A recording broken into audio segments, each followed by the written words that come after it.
अस्सलाम वालेकुम नाज़रीन। पिछली किस्त के इख्तिताम पर उस्मान ने उमर बे को तोगाई से बचा लिया था और अगले सीन में उस्मान और उमर बे जंगल में खड़े बातें कर रहे थे।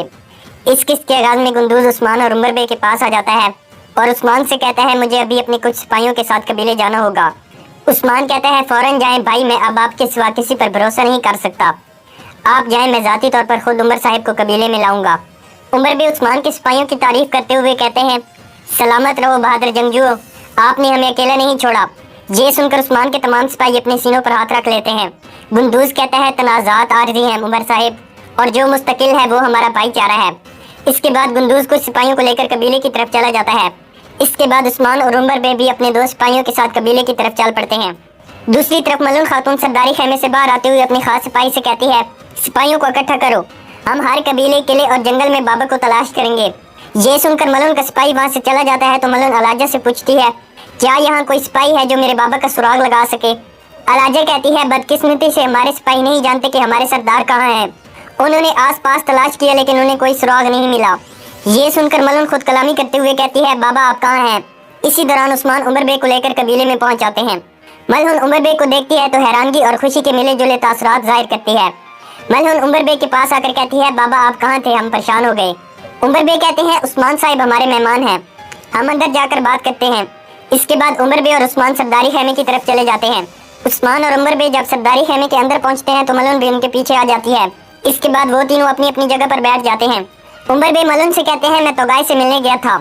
मलून परेशानी के आलम में पूछती है बाबा आपने ऐसा क्यों किया, आप उस कमीने पर भरोसा कैसे कर सकते हैं, क्या आप नहीं जानते कि वो आपको कत्ल करना चाहता है। उमर बे कहते हैं मैं जानता हूँ लेकिन मैं अपनी गलती की अदायगी करना चाहता था। मलून हैरानगी से पूछती है क्या आप खुद चलकर मौत की तरफ गए हजूर। उमर बे कहते हैं मैं नहीं चाहता था कि मासूम लोगों को मेरी वजह से तकलीफ हो। उमर बे उस्मान की तरफ देखते हुए मलून को बताते हैं जब तोगाई मुझे मारने वाला था तो इसी दौरान उस्मान साहिब पहुंच आए और इन्होंने मुझे बड़े फख्र से बचा लिया। ये सुनकर मलून उस्मान का शुक्रिया अदा करती है और कहती है हम पर आपका कर्ज बढ़ गया है। उस्मान कहता है मैंने अपना फर्ज अदा किया, अब इस बारे में बात करने का कोई फायदा नहीं है। उस्मान कहते हैं तोगाई के साथ मुआहदा थोड़ी देर के लिए बहाल हो गया है, अब वक्त है कि हम अपने मुस्तकबिल के बारे में बात करें। मलून उमर बे से पूछती है हम क्या आप भी हिजरत करेंगे। उस्मान अपना हाथ खड़ा करता है और कहता है नहीं, अब हम साथ हैं, कोई भी एक दूसरे को नहीं छोड़ेगा। उमर बे मलून से कहते हैं उस्मान साहब ठीक कह रहे हैं बेटी, अब हम मजीद जुदा नहीं होंगे। उमर बे उस्मान की तरफ देखते हुए कहते हैं ये साफ जाहिर है जिस पर तुर्क का मुस्तकबिल मुनस्सिर है वो उस्मान साहब ही हैं। उमर बे कहते हैं चलें अब उस बारे में बात करते हैं जो मेरे शेख ने शादी के बारे में कही। उमर बे कहते हैं मलून खातून सिर्फ मेरी बेटी नहीं है बल्कि मेरा दस्ते बाजू है, इसने कबीले का बोझ उठाया और जहाँ इसकी ज़रूरत पड़ी ये लड़ पड़ी। इसका शादी करना और यहाँ से जाना यकीनन हमारे कबीले को कमज़ोर करता है, अलबत्ता इन्हें एक न एक दिन शादी करके जाना ही है। उमर बे कहते हैं क्या वो दिन आ गया है, क्या मैं इसके लिए तैयार हूँ। मैं नहीं जानता, मुझे लगता है मैं इसके लिए कभी भी तैयार नहीं हूँगा। उमर बे उस्मान से कहते हैं उस्मान साहिब अगर आप मेरी मंजूरी का इंतज़ार ना करें तो ये आपके लिए बेहतर होगा। अगर आप मेरी बेटी मलून खातून से शादी करना चाहते हैं तो ये मेरे लिए एजाज़ की बात होगी। इसके बाद उमर बे मलून से पूछते हैं अब तुम बताओ मलून, क्या आप उस्मान साहिब से शादी करना चाहती हैं। मलून कहती है बाबा आपने उस्मान से कहा कि अगर आप मेरी बेटी से शादी करते हैं तो ये मेरे लिए एजाज़ होगा, लेकिन उस्मान साहिब शादीशुदा हैं, इनके पास पहले ही खेमे में मुंतज़िर खातून है। आप लोग दो कबाइल को मुत्तहिद करने की बात करते हैं लेकिन आप लोग दो खवातीन के एक साथ रहने के बारे में बात नहीं करते। ये सुनकर उस्मान हैरानी से मलून खातून की तरफ देखता है तो मलून कहती है जाहिर है बाला खातून ने कुर्बानी दी और इस फैसले को कबूल किया। अगर बाला दो कबीलों के इत्तेहाद की खातिर कुर्बानी दे सकती है तो मैं भी उस्मान साहिब से शादी करने के लिए तैयार हूँ।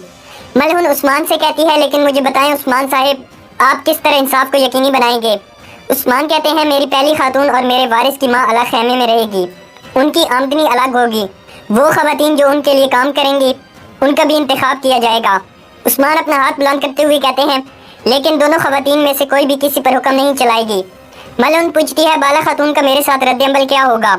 उस्मान कहते हैं अपनी शौहर की दूसरी बीवी को तस्लीम करना मुश्किल होता है लेकिन बाला खातून आपकी इज्जत करेंगी और आपसे भी इज्जत की तवक्को रखेंगी।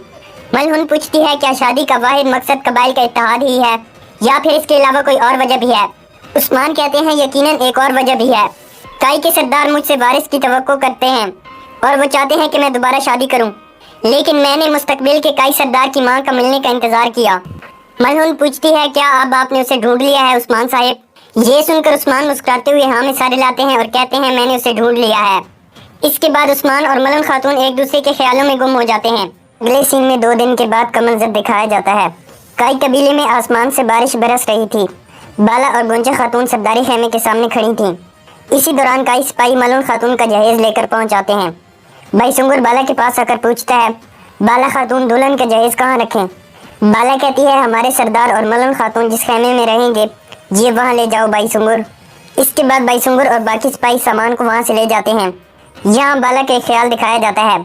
پس منظر میں بالا عثمان سے کہتی ہے، آپ نے کہا کہ سب کچھ معمول پر آ گیا، یعنی عمر صاحب اور ان کا قبیلہ کہیں نہیں جائے گا۔ عثمان کہتے ہیں، وہ یہیں رہیں گے بالا۔ عمر صاحب دونوں قبائل کو متحد کرنے کے لیے یہ شادی کروانا چاہتے ہیں۔ بالا پوچھتی ہے، مگر آپ نے کیا جواب دیا؟ عثمان کہتے ہیں، شادی ہوگی بالا، تم شادی کی تیاریاں شروع کر دو۔ یہ کہہ کر عثمان اپنے خیمے میں چلا جاتا ہے، جبکہ بالا کی آنکھوں میں آنسو آ جاتے ہیں۔ فلیش بیک سین ختم ہوتا ہے تو بالا گونچا سے کہتی ہے، تم جہیز کے قافلے کی نگرانی کرو گونچا۔ گونچا بالا سے کہتی ہے، تم فکر مت کرو۔ یہ کہہ کر گونچا وہاں سے چلی جاتی ہے اور بالا کی آنکھوں سے آنسو نیچے گرنے لگتے ہیں۔ دوسری طرف عثمان شیخ ادیبالی کے پاس آتے ہیں تو شیخ ادیبالی کہتے ہیں، عثمان میرے رب نے آپ کو جو اختیار بخشا ہے تم نے وہ سب کچھ ثابت کر دکھایا عثمان۔ ہمارے ساتھ کیے گئے ایک وعدے پر اپنے سینے پر پتھر رکھ کر آپ نے اپنی محبت کی قربانی دے کر شادی کا فیصلہ کیا، اور ایسا فیصلہ صرف ایک معزز سردار ہی کر سکتا ہے، اور اس فیصلے کو اپنے سردار کی سلامتی کے بارے میں سوچنے والی خاتون ہی قبول کر سکتی ہے۔ شیخ ادیبالی کہتے ہیں، تم دونوں نے ہمارا سر فخر سے بلند کر دیا۔ شیخ ادیبالی کہتے ہیں، کل ترک سرداران کی شمولیت کے ساتھ شادی ہوگی۔ شیخ ادیبالی کہتے ہیں، آپ نے یہ قربانی دے کر اپنے قبیلے کو ایک ریاست کی شکل دی ہے۔ عثمان کہتے ہیں، جہاد کے ذریعے فتح کی گئی تمام سرزمینوں کو محدود نہیں کیا جائے گا، اور ہمارے لوگ ہماری حکمرانی سے مطمئن ہوں گے۔ شیخ ادیبالی کہتے ہیں، آپ نے حق کی بات کی عثمان صاحب، اب سوغوت کے لیے آپ کا کیا کرنے کا ارادہ ہے؟ عثمان کہتے ہیں، میں نے آس پاس کے شہروں سے ماہر معماروں کو بلایا ہے، وہ فوری طور پر کام شروع کر دیں گے۔ شیخ ادیبالی کہتے ہیں، لیکن یہ کام کرتے ہوئے آپ نے مسلمانوں کے ساتھ ساتھ غیر مسلموں کا بھی خیال رکھنا ہے۔ جیسا کہ آپ جانتے ہیں کہ سورج کی روشنی تمام مخلوقات پر برابر پھیلتی ہے، اور آپ نے بھی اپنا انصاف برابر بانٹنا ہے۔ عثمان کہتے ہیں، ہماری روایات سورج کی مانند ہیں جو تمام لوگوں کو روشن کریں گی۔ اس کے بعد عثمان اپنے سینے پر ہاتھ رکھتے ہیں اور شیخ ادیبالی سے اجازت لے کر وہاں سے چلے جاتے ہیں۔ عثمان باہر آتے ہیں تو بوران عثمان کو بتاتے ہوئے کہتا ہے، ہمیں بیلجک کے تیکفور کی طرف سے خبر موصول ہوئی ہے حضور، وہ جہاں گیا تھا وہاں سے واپس آ گیا۔ عثمان کہتے ہیں، اچھا میں اس سے ملنا چاہتا ہوں، فوری طور پر میرا دعوت نامہ بھیجو۔ اس کے بعد عثمان گپتوگ اور بوران کے ساتھ آگے کی طرف چلنے لگتا ہے اور ان سے پوچھتا ہے، کیا آپ لوگوں نے سلطان مسعود کے امیر کو میرا دعوت نامہ بھیج دیا تھا؟ گپتوگ کہتا ہے، امیر ارسلان راستے میں ہے حضور، وہ یہیں آ رہے ہیں۔ چلتے چلتے وہ لوگ زویا کی دکان کے پاس پہنچ جاتے ہیں۔ عثمان زویا کے پھلوں کی تعریف کرتے ہوئے کہتے ہیں، میں دیکھ رہا ہوں کہ آپ نے ان کی بہت اچھی طرح دیکھ بھال کی ہے۔ زویا کہتی ہے، میں نے آج صبح ہی چنے ہیں حضور۔ عثمان گپتوگ کو حکم دیتے ہوئے کہتے ہیں، گپتوگ شادی کے لیے تمام سبزیاں اور پھل اسی خاتون سے ہی خریدیں۔ یہ کہہ کر عثمان آگے کی طرف چلا جاتا ہے۔ گپتوگ اور زویا مسلسل ایک دوسرے کی طرف دیکھ رہے ہوتے ہیں تو بوران بھی معاملے کو سمجھ جاتا ہے اور وہ بھی مسکرا کر آگے کی طرف چلا جاتا ہے۔ جارکتائی اور آئیگل بھی گپتوگ کو تنگ کرنے کے بعد آگے چلے جاتے ہیں۔ ان کے جانے کے بعد گپتوگ زویا سے کہتا ہے، اگر ہم یہ سب پھل خرید لیں پھر بھی کافی نہیں ہوگا۔ زویا حیرانگی ظاہر کرتی ہے اور کہتی ہے، یہاں مہینوں کا پھل دستیاب ہے، کیا شادی میں اتنے زیادہ لوگ آئیں گے؟ گپتوگ مسکراتے ہوئے کہتا ہے، کیا آپ نے پہلے کبھی ترک شادی دیکھی ہے؟ لگتا ہے آپ کو نہیں پتا کہ شادی عثمان صاحب کی ہے۔ زویا کہتی ہے، میں نے زندگی میں پہلے کبھی ترک شادی نہیں دیکھی۔ گپتوگ کہتا ہے، آپ وہاں سامان لے کر آئیں گی، اور اگر آپ چاہیں تو آپ کئی خواتین کی مدد کرنے کے لیے قبیلے میں ٹھہر سکتی ہیں۔ زویا کہتی ہے، اگر ایسا ہے تو مجھے اچھا لگے گا۔ اس کے بعد گپتوگ وہاں سے چلا جاتا ہے۔ ادھر عثمان کافی سارے تاجروں سے ملنے کے بعد بوران سے کہتا ہے، مجھے ایک اور آدمی سے ملنا ہے۔ دوسری طرف ملن خاتون کے خیمے میں شادی کی تیاریاں ہو رہی تھیں۔ علاجہ ملن خاتون کی مدد کر رہی تھی۔ ملن ایک دوپٹہ اٹھاتی ہے اور اس کا بوسہ لینے کے بعد کہتی ہے، یہ میری امی جان کی میراث ہے۔ علاجہ کہتی ہے، میں بچپن سے ہی آپ کی رازدار ہوں۔ آپ پریشان نظر آ رہی ہیں ملن خاتون، مت چھپائیں اور مجھے بتائیں کہ آپ پریشان کیوں ہیں۔ ملن کہتی ہے، میں اپنے قبیلے اور اپنے فرض کو چھوڑنے والی ہوں علاجہ، میں اپنے بابا کا دایاں ہاتھ تھی، میں قبیلے کی تیز دھار تلوار تھی، اور اب میں یہ سب چھوڑ کر جا رہی ہوں۔ علاجہ کہتی ہے، لیکن آپ عثمان صاحب کے پاس جا رہی ہو۔ ملن کہتی ہے، ان کے دل اور خیمے میں کوئی اور ہے۔ اس کے بعد ملن علاجہ سے پوچھتی ہے، مگر تم پریشان کیوں ہو؟ علاجہ کہتی ہے، آپ جا رہی ہیں، آپ کے بعد میرا کیا ہوگا؟ ملن کہتی ہے، فکر مت کرو علاجہ، تم بھی میرے ساتھ رہو گی، میں اپنے بچپن کی ساتھی کو کیسے چھوڑ کر جا سکتی ہوں؟